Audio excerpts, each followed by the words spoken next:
Bueno, bienvenidos a Tiempo Fuera. Hoy estamos con Allerik Freeman. Allerik, how are you doing? I'm doing great, man. Thank you for having me. I'm excited. Let's start with your early career because one question that we always ask is uh, how were you introduced to the world of basketball, or who introduced you to it? Yeah, my dad, I started playing organized basketball when I was 9. That was the first time I played in a league. But before that, I always played with family members in the backyard, friends in the neighborhood. We always used to just play 2-on-2, 3-on-3 in the neighborhood. And then my dad put me in a league when I was about 9. And yeah, and then from there, I just kept playing. And, the older I got, I just started getting better and better. And then, I just started falling in love with the game. And one of the most gratifying experiences, I think, for any young basketball player is to play Division One. And you did not only play Division One, but you played in arguably one of the best colleges there is right now. They won a championship a couple of seasons ago, Yeah, the yeah. Baylor University. Uh, hmm how will I know that you transferred on your final year, but how will you hmm describe your experience in Baylor? How was it? Yeah, it was great. It was good. It was some great moments, and there were some really tough moments. Which is why I ultimately transferred. Uh, but as far as the people I met, I still keep in touch with my teammates there. Some of my best friends are guys that I met on campus, and we just stayed. I consider them my brothers now. And for basketball wise, I learned a lot. That was kind of the foundation of who I became as a player and the way that I think. One of the things that I would give Coach Drew, a tremendous amount of credit is the details that we practiced every single day. We worked on boxing out, we worked on running the break, we worked on our defensive schemes every single day. We did the same thing every single day. So that way, when we got into the game, it was just like second nature. And, I played for a lot of different teams as a pro. This Yes. is my 5th year, and I would definitely say that that was one of the things that helped me develop the habits that I have now, just because of the things that I learned as my freshman year, sophomore year, and all the way into the point I left. Well, as you said right now, first let me say that I completely understand that the coach put you through that situations. You say that it was a lot of defensive things, and Yeah. Baylor obviously is like one of the best defensive colleges. I remember the Oh year yeah. they won, Davion Mitchell was there, and now he's calling Yeah. the off night. So it's like Yeah. Yeah. uh, Yeah. Yeah. Yeah. He sits down. Yeah. He got lockdown defense for sure. And you also said you had a lot of great teammates, but I just want to remind you some of them. Obviously, in Baylor, you had Torian Prince and Royce O'Neal that currently are playing for NBA hmm teams. And on Yeah. the other team, North Carolina State Wolfpack. It's a long hmm name. Sorry. uh, Nah, nah, it's good.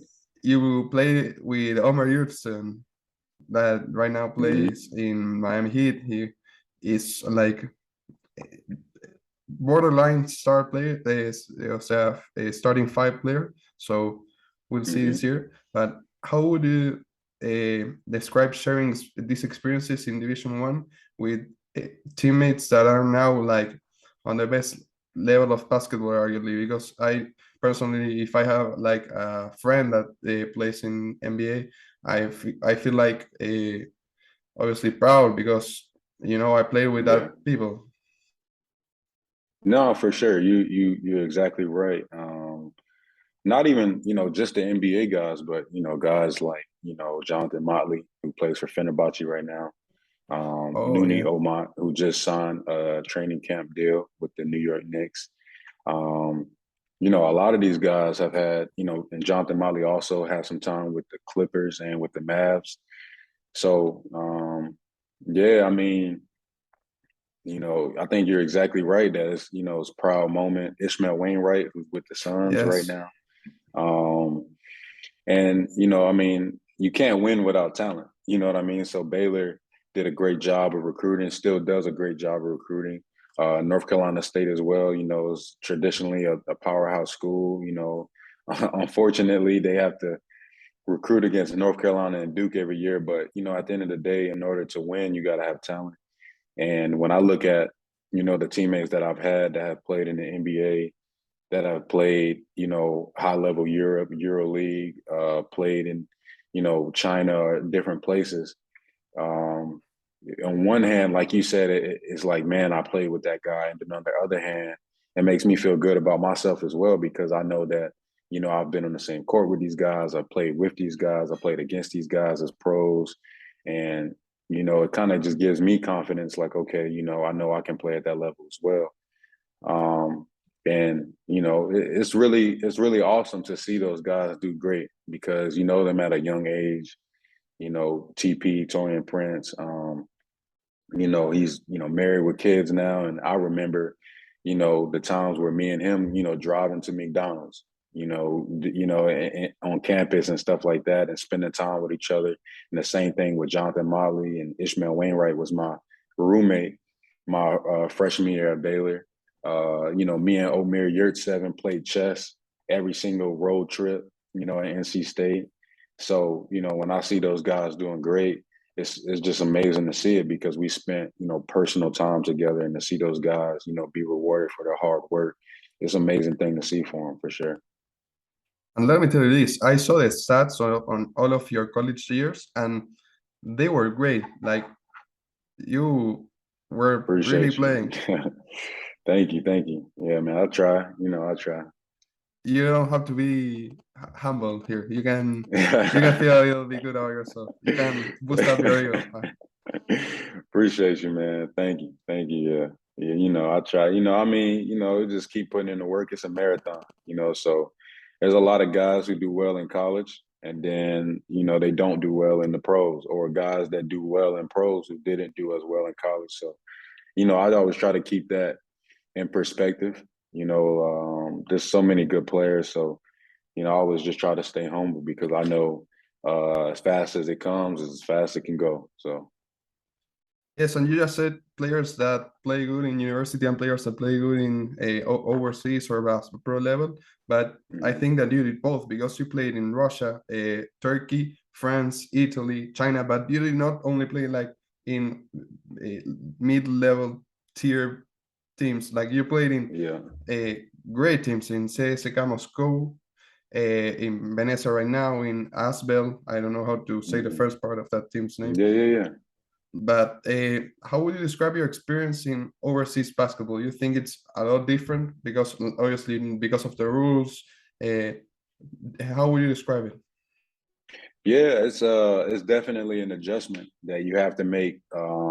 Coming from America, you know, we play very free, a lot of up and down, especially with coming from North Carolina State. You know, our coach gave us Coach Keats. He gave us a lot of freedom, and the one thing that you know he required was defense. You can't, you know, he had defensive rules, defensive principles that you had to abide by. Um, you know, different things that were non-negotiables on the defensive end. And if you did that, then you had all the freedom in the world to play on the offensive end. And you know, we played really fast. Um, you know, picked up full court, got up and down, a lot of ball screens, a lot of freedom. You know, quick shots because we knew that we wanted to play the game really in you know in the fastest way possible. And I remember when I came over to Europe and I would try to get going fast and I would try to run the break and all that kind of stuff. And they were like, nah, we're gonna foul you in transition. We're gonna make you Yes. take the ball out of bounds. um, you know, we're gonna crash the board so that, you know, the game is, you know, for sure. Like so the game is, you know, really physical overseas, a lot more physical overseas than I think in America. A lot slower. It's, you know, it's about execution. You know, you got to read the game, especially in the half court. The pick and roll defense is a lot better. So you got to make decisions quicker.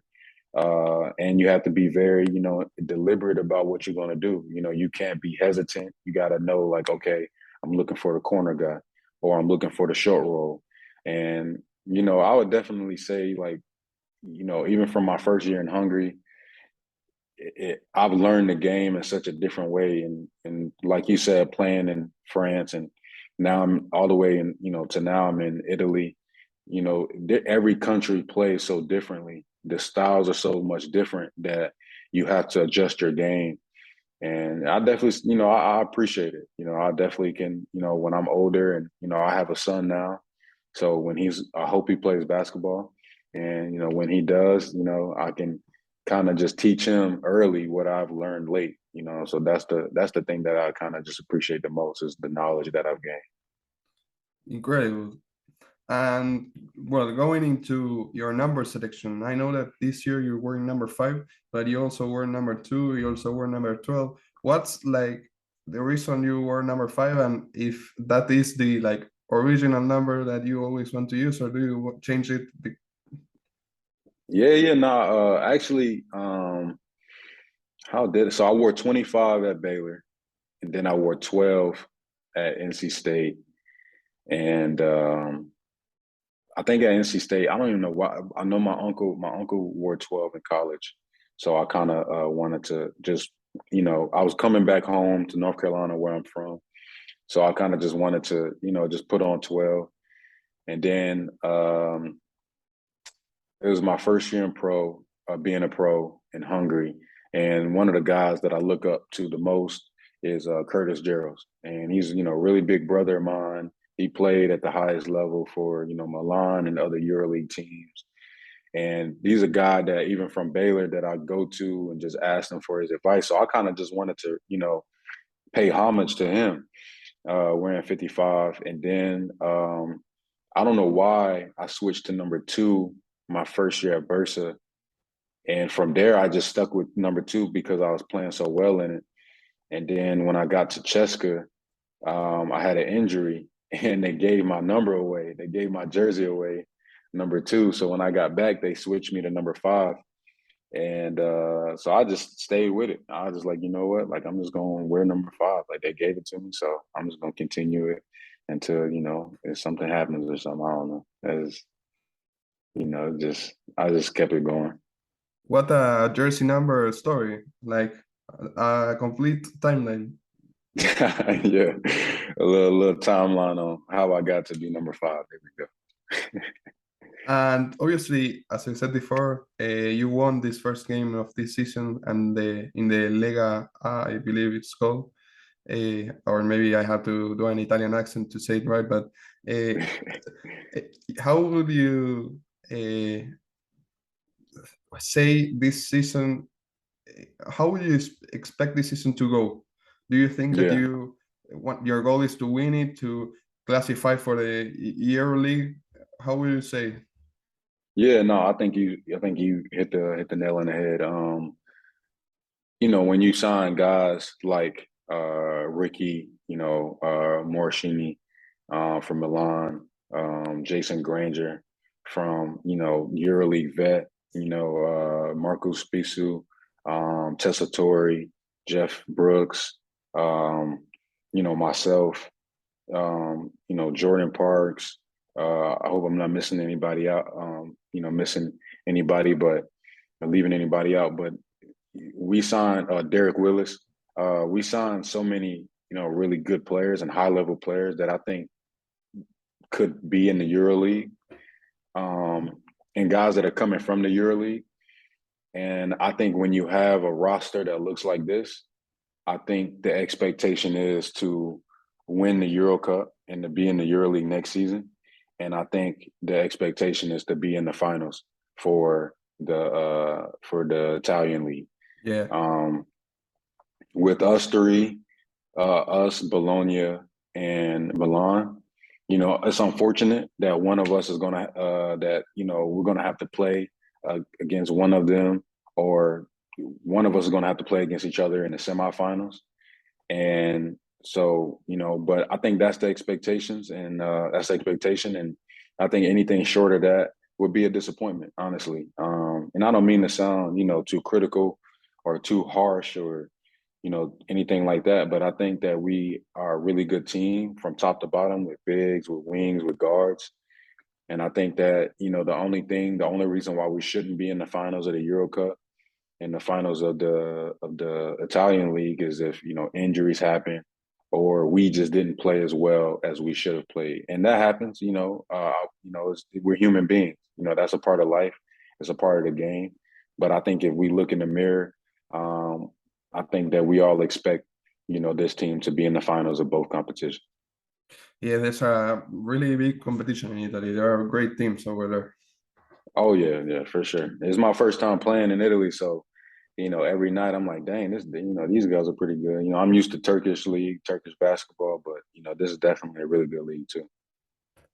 Perfect. That was basically the first section. And now we move on to the second section. That is the question that the prior guests left for you. In this case, Naheem Yeah. McLeod from Florida State University, the Seminoles. Who would you say is your number one supporter, and how did you came up with that answer? Yeah, it's a great question. I would definitely say my number one supporter was probably my grandma. And my grandma has been, with me since I was playing, at a super young age, at 10, 12 years old.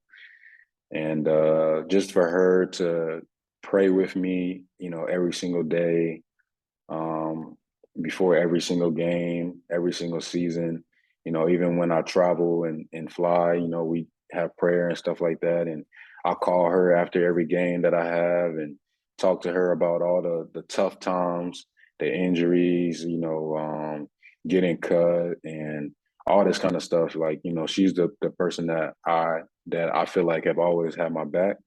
And I didn't grow up with my mom. So my grandma kind of took on the role of being my mom. And, she took care of me. I've been, raised by her since I was about, 6.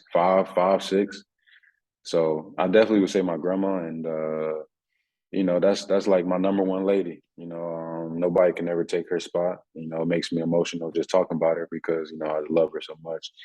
But yeah, I definitely say my grandma. What a great relationship. Yeah, for sure. That's my lady. That's we're really close. Perfect. And do you have a question that you want to leave for our next guest? Yeah. I guess if you had to talk to yourself, if you could talk to yourself 5 years ago, what advice would you give yourself? Great question. Yeah, appreciate you. Now we move on to the final section and the shorter one. As I told you before, the flash question section. It has to be fast, and as I said before, be prepared because it has nothing to do with basketball. All right, let's get it. Favorite movie? Oh man, oh my God. Wedding Crashers, Favorite TV show? The Office. Not including basketball. What sport do you watch or play the most? Soccer, I play FIFA. I mean, there are South American people watching, so I think you should say football. Football. Okay, my bad. Football. It happens a lot, don't worry. Teammate you spend the most time with? Chris Jones, Bursa Sport. Favorite food? Oh, soul food. Best video game? FIFA. Hot or cold? Cold. What are we talking about? Room temperature? Yeah, cold. Yeah, like would you rather like go to the beach or to the mountains, for example? Like Oh, to the mountains. To the mountains. Yeah. uh, one dream left to accomplish, not basketball related. Uh, learn at least 2 more languages. Favorite artist? Man, right now I probably have to say Tory Lanez. Oh. And lastly, best basketball shoes in your opinion? Kobe's sixes. My favorite shoe to hoop in. Well, you said you want to learn another language. Do you know a little bit of Spanish? A little bit. Yeah, I used to speak it a little bit, and I forgot, man. I'm not gonna lie. I'm going to help you remember. So I'm going to teach you how to say this was Tiempo Fuera, the name of our channel. That it means time out in Spanish. Okay. You have to say esto fue tiempo fuera. Esto fue tiempo fuera. All right. It was. Gracias. Good, Gracias. good pronunciation. It was spot on. Well, Allerik, Appreciate you, man. that was basically it. Thanks a lot for coming. We leave this space. If you want to say hi to someone or give a shout out to someone, it's completely yours. Yeah, appreciate you, man. Give a shout out to, all the teammates that I mentioned earlier. Give a shout out to my kids, my wife. Give a shout out to my family. Appreciate you, man. My grandma. So thank you, man. Thanks a lot, Allerik. I will keep you Appreciate you. updated with the status of this video. Yeah, let me know. Okay. All right, man. Thank you. Thanks a lot. See you.